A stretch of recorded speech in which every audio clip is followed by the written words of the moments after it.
আসসালামু আলাইকুম। কেমন আছেন সবাই? আশা করি সবাই ভালো আছেন। আমি আলহামদুলিল্লাহ সবসময়ের মতো আপনাদের দোয়া এবং আল্লাহর রহমতে ভালো আছি।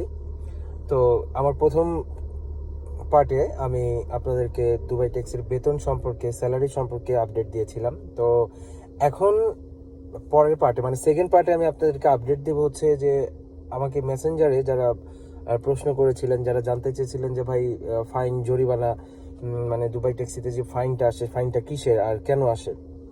তো আমি এই বিষয়টা আপনাদেরকে ফাইন্ড আউট করব।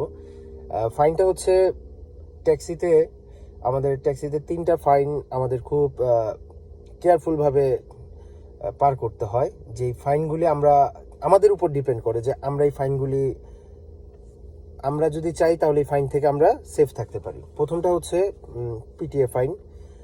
পিটিএ ফাইনটা হচ্ছে আপনার আরটিএ, দেশের আরটিএ যেমন বাংলাদেশের ম্যাজিস্ট্রেট, এই দেশের আরটিএ এরকম। সে দেখবে যে আপনার পোশাক আশাক ঠিক আছে কিনা, আপনার গাড়ি ক্লিন আছে কিনা, কিংবা আপনি কোথাও রং পার্কিং করছেন কিনা, কোনো মল থেকে রং পার্কিংয়ে প্যাসেঞ্জার উঠেছেন কিনা, এটা হচ্ছে পিটিএ ফাইন। এটা আরটিএর পক্ষ থেকে আসে। সেকেন্ড ফাইনটা হচ্ছে স্পিড ফাইন, ক্যামেরা ফাইন। সেটা হচ্ছে আপনার স্পিড লিমিট। দুবাইয়ের স্পিড লিমিট হচ্ছে 80 যদি থাকে তাহলে আপনি 100 পর্যন্ত ড্রাইভ করতে পারবেন। 100 থাকলে 120, এর বেশি করা যাবে না। এর বেশি করলেই আপনাকে ফ্লাশ করবে। এটা হচ্ছে ক্যামেরা ফাইন। আর আরেকটা ফাইন হচ্ছে, সেটা হচ্ছে পুলিশ ফাইন।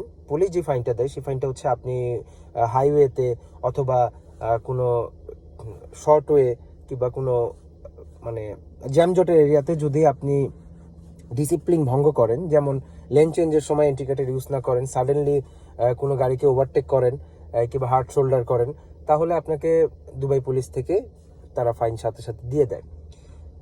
তারপরে দেখে যে আপনি রাস্তার মাঝখানে দাঁড়ায় প্যাসেঞ্জার উঠাচ্ছেন কিনা। তারপরে অনেকগুলি এরিয়া আছে যেগুলি হচ্ছে আপনার রেসিডেন্স, ভিআইপি এরিয়া। সেই সব জায়গায় আপনি প্যাসেঞ্জার উঠেছেন, পিক আপ এবং ওইসব জায়গায় ড্রপ করা যাবে না। সেখান থেকে আপনি যদি প্যাসেঞ্জার পিক আপ অথবা ড্রপ করেন আপনাকে ফাইনের সম্মুখীন হতে হবে। এখন কথা হচ্ছে যে অনেকে বলে যে দুবাই ট্যাক্সিতে অনেক ফাইন। আচ্ছা, দুবাই ট্যাক্সিতে ফাইনটা হচ্ছে কেন? ফাইনটা আমাদের কিছু ভুলের কারণে।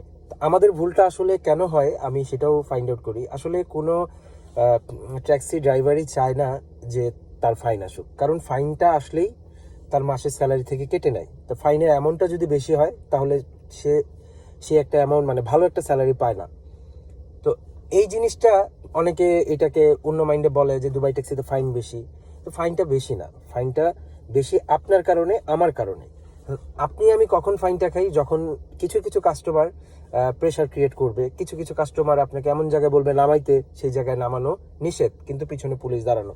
তো এইরকম সিচুয়েশনে আমরা খুব ডিপ্রেশনের মধ্যে পড়ে যাই। আসলে কি করব? প্যাসেঞ্জারও অনেক শাউট করে যে আমার এই জায়গায় নামতে হবে, কিংবা হঠাৎ করে রাস্তার মাঝখানে প্যাসেঞ্জার আপনাকে সিগন্যাল দিল, আপনি প্যাসেঞ্জারটা উঠাইলেন।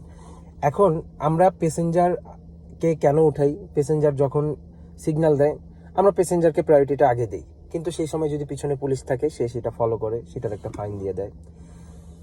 তো এই জিনিসগুলো আসলে আমরা যখন আমাদের টার্গেটটা ফিল আপ করতে যাই, টার্গেটটা ফিল আপ করতে গেলে আমাদের অবশ্যই অনেক হার্ডওয়ার্ক করতে হয়। তো হার্ডওয়ার্ক করতে গেলে তখন এই ফাইনের সম্মুখীন হতে হয়। আদারওয়াইজ আপনি যদি রিল্যাক্সে, যে আপনি যদি চিন্তা করেন যে আপনি প্রথম মাসে 25 অথবা 30 করবেন, তাহলে কিন্তু আপনি রিল্যাক্সে কাজ করতে পারবেন। রিল্যাক্সকে কাজ করতে গেলে তখন আপনার ফাইনের সম্মুখীন হতে হবে না। আপনি চতুর্দিকে ভালোভাবে খেয়াল করে কাজ করতে পারবেন। তা আসলে এই ফাইনটা কিন্তু নট অনলি দুবাই ট্যাক্সি, এটা কিন্তু সব গাড়ির জন্য প্রযোজ্য।